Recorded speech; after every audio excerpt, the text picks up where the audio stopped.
What's up mga kabonsai? Welcome po sa channel ko guys. For today's vlog, nandito ako sa Angono. Siyempre dito sa barracks ng grupong Art Capital Bonsai Club, ng club namin mga kabonsai dito sa Angono. So pagdating ko dito, eksakto nagwo-workshop si na Master Romy. Ayan, nagwo-workshop, papakita sa inyo mga kabonsai. Ayan o, Master Romy o. Ayan o. So nagwo-workshop sila nitong Picos Deck so project, rock clasping. Yan. So nakita nyo sa unang video yung kung paano winworkshop itong bato at kung paano kinasa itong Texas dito sa batong limestone mga kabose. So ngayon ginagawa, nilalagyan ng clay soil. So ano to yung pulso? Ay, sa ana ito, diba? Pulso. Sa pulso. Putik. Para mabilis kumapit yung ano, laging basayan mga kabose yung ugat. So syempre kasama natin Master. Tumingin ka muna dito sa camera para makita ka. Siyempre Boss Manny, ano. At ang bagong membro ng grupong Art Capital Club. Bagong membro. Kailan naging membro si ano? 1 month pa lang. Ang pangalan mo, sir? Ace Garcia. Oh, siyempre ang bagong membro ng Art Capital Bonsai Club, Ace Garcia. Taga saan ka, sir? Pantok po. Taga Pantok. Ano ba yung Pantok? Binangonan. Binangonan yung Pantok, Binangonan Rizal. O sir, paano mo naman nalaman o nakilala ang grupong Art Capital Bonsai Club? Ano po, nakita ko lang po yung mga bonsai rito, napasilip lang. Napasilip. Na-addict na. Hindi mo sinabi, idol mo yan. At dahil nandito po yung bonsayan ng ng Art Capital Bonsai Club sa tabi ng highway. So yan, nakita, nadaanan daw ni Sir Ace Dito yung mga bonsai. Yan. Pero nagbo-bonsai ka rin sir sa inyo talaga o Bago lang po. bago lang nag-umpisa? Yan siya, baka may gusto kang shoutout Ace. Shoutout sa ano, ACBC po. Shoutout Sa Kalinawan Club po. Kalinawan Bonsai Club. Yan. So bagong membro, Ace ano pinito mo na sir? Garcia. Ace Garcia ng Pantok, Bilangon ng Rizal mga kabonsai. Siyempre kasama natin ang idol ng masa, Dapat mo na yan. Romel Unidad at si Sir Enar. Yan. So ayan guys. So workshop sila. So ang ginawa ni Sir Romel dito, ang tawag dito, nilagyan ng sayo itong Texas. So tweet yung kanina ginawa, bined ng konti para magkaroon ng sayaw, magkaroon ng forma mga kabonsai. At ayan, gasa mo. Ang tawag dito, nalagyan na ng putik. Itong ginasang Texas. Nalagyan pa master ng moss. Moss. Tapos nalagyan naman ng moss yan mga kabonsai para laging basa siya. Yan. Moss.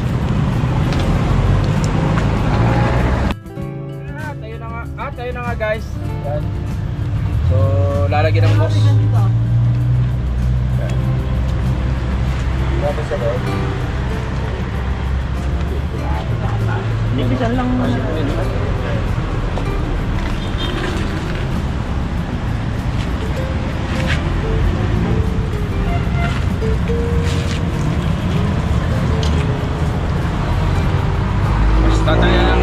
Tatali ng sinulid. At pasensya na po kayo dahil sobrang ingay, dahil nasa tabi po ng highway, nakita yung mga mga sasakyan na dumadaan. Yan.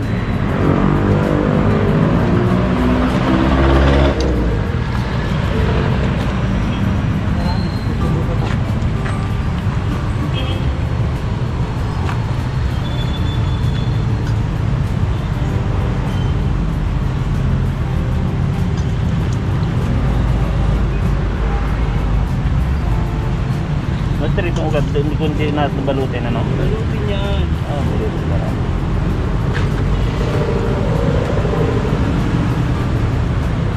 Nakakasweldo. Nakakasweldo.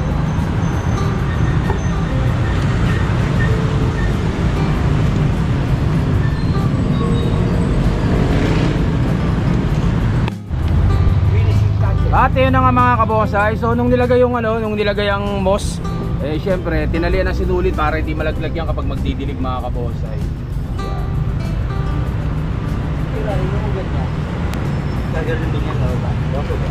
At ang gagawin dyan, syempre dilig na ng dilig, kayaan, pabayaan lang siya.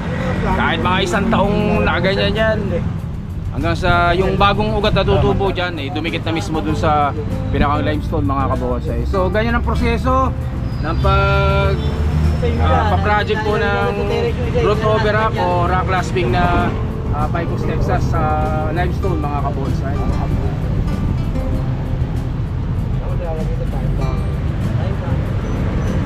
Para puntahan ang ugat.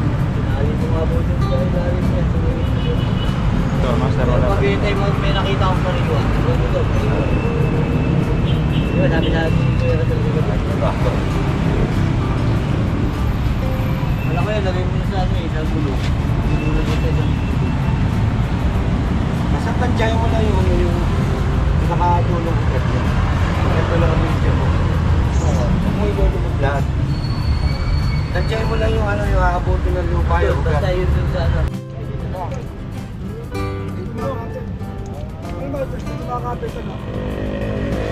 Mas maganda kung ganyan lang.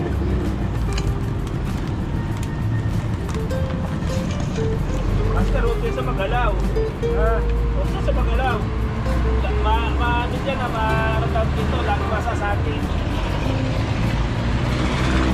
Hindi. Sa hulihan ng motor niya, huli natin. Yun. Tayo na mga kabonsai. So, ang gagawin dito, maghahalo ng semento para malagyan ng paa itong limestone para hindi gumalaw-galaw kapag ipapatong na sa pedging pot o sa bonsai pot mga kabonsai.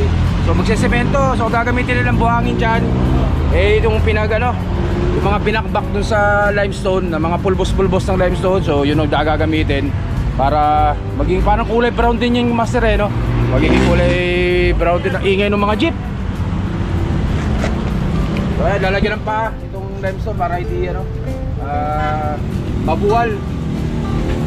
Para kapag pagpatong sa ano, sa penging pot, eh nakatayo siya, madali lang mga kabosay. Meron kong pagkain para kutsara. Tubig. Hindi na pwede lang naman.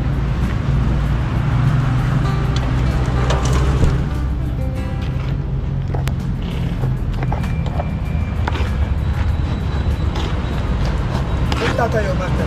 Wala ba plastic? Ha? Yun na. Ano naman ito eh. Wow! Lalap na. Mahirapan tayo. Okay, ay kinamay mo na. Ako mapanis yan. Mas maganda pa kamay. So, tama. Yan. At ayun na nga guys. So ayan na, gagawa na ng paa. Sandalan dyan. Gagawa na ng paa Ano yan? Sandalan niya.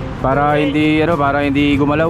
Dito ako kakalito ng... Para nakaplat yung ilalim ng limestone mga kabosay. Ito. So lalagyan ng semento. So pinakang paa niya yan guys.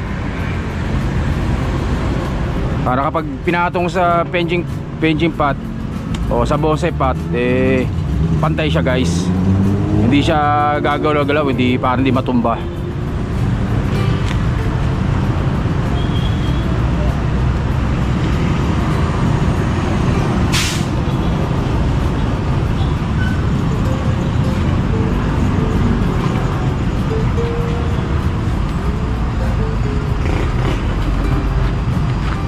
Sabi ni Master, mas maganda daw kapag kinamay. Hindi, maganda ka rin ang pangalan. Yung pangalan, para hindi gagalaw-galaw. At ito na nga guys, ito yung natapos na nila yung project nila na root over rack o rock clasping na Picos, Texas mga kabosay. So ayan po.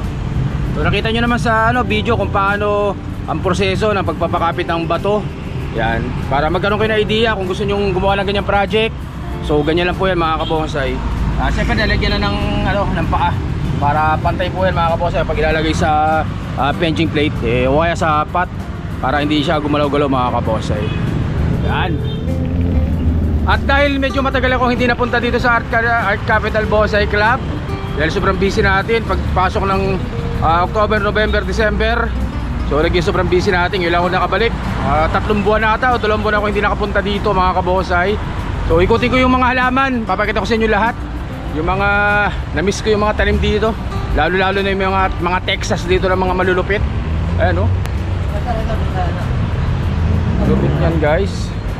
So yung mga na-miss natin ng mga bonsai dito sa Art Capital Bonsai Club. Siyempre yung mga matitinding mga